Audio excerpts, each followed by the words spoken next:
Salamat o Diyos, katatapos po na inyong gawain. Salamat po Ama sa inyong paalala sa amin o Diyos. Salamat po sapagkat kami po inyong tinuruan kung paano po kami lumago, Panginoon, sa aming buhay espiritual. Salamat po Diyos sa buhay po ng bawat isa. At nawa ang amin po pinag-aralan, Panginoon, ay amin po itong isa pong muhay sa araw-araw po naming buhay, Lord. At tunay nga po Diyos na ang inyong salita, O Lord God, ay katulad po ng gatas na malinamnam at katulad po ng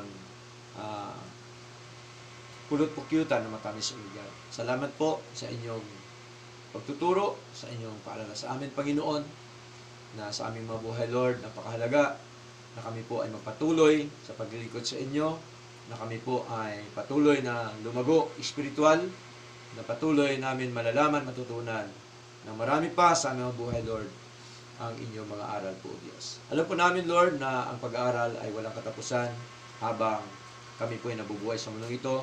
Kailan po namin mag-aral, kailan po namin convert, kailan po namin, O Diyos, ang inyong mga salita na siyang nagbibigay sa amin ng kapayapaan, nagbibigay sa amin ng comfort sa mga buhay, Lord God, at nagbibigay sa amin, O Diyos, ng pag-asa sa aming paglilingkod na ito. Salamat po sa buhay din ng mga kapatid na ito, sa buhay po ng bawat isa, maging po sa buhay po ng buong pamilya, Sister Marilyn, Lord. Nawa kayo po nawa siyang patuloy na magpatatag po sa kanila. Patuloy niyo po nawa silang turuan sa inyo po mga salita at palaguin, pasiglahin. At patuloy po nawa kami sama-sama, Lord, sa paglilingkod po sa inyo, Lord God, at gayon din po, Panginoon, nawa patuloy mo sila pagpalain sa kanilang mga buhay. Kayo po nawa ang siya patuloy na maghari po sa kanilang buong sambahayan, buong pamilya, at nawa sila po inyong buklurin, Panginoon, ang inyong pag-ibig ng inyong kapangyarihan sa kanilang tahanan, sa kanilang mga buhay po, Diyos.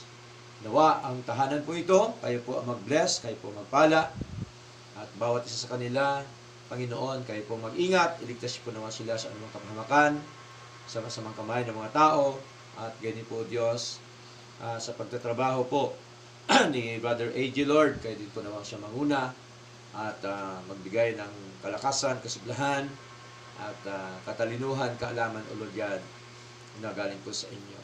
Salamat po, Diyos, kayo po naman ang siyang patuloy na manguna po at maghari sa kanila pong mga buhay, sa kanila pong buong sambahayan.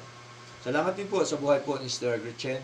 Kayo po din po naman siya magpaunawa sa kanya, manguna sa kanya, O Diyos, kasama po na kanyang buong pamilya, kanya din pong buong sambahayan. Patuloy niyo rin po naman silang ingatan, gabayan, proteksyonan.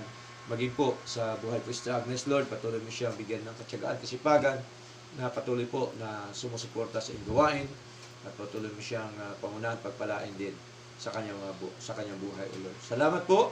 At ang gawain sa dakong ito, kayo po nawang siya magpalago, kayo po nawang siya mapasigla, Panginoon, kayo po nawang siya magdala pa ng inyong pong mga tupa, ng inyong pong mga anak upang maturuan, Panginoon, ng tamang aral, ng totoong doktrina at totoong pamumuhay ayon po sa inyong pong mga salita.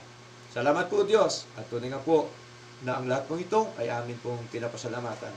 Sa pangalan po ni Jesus, ito po aming dalangin. Amen.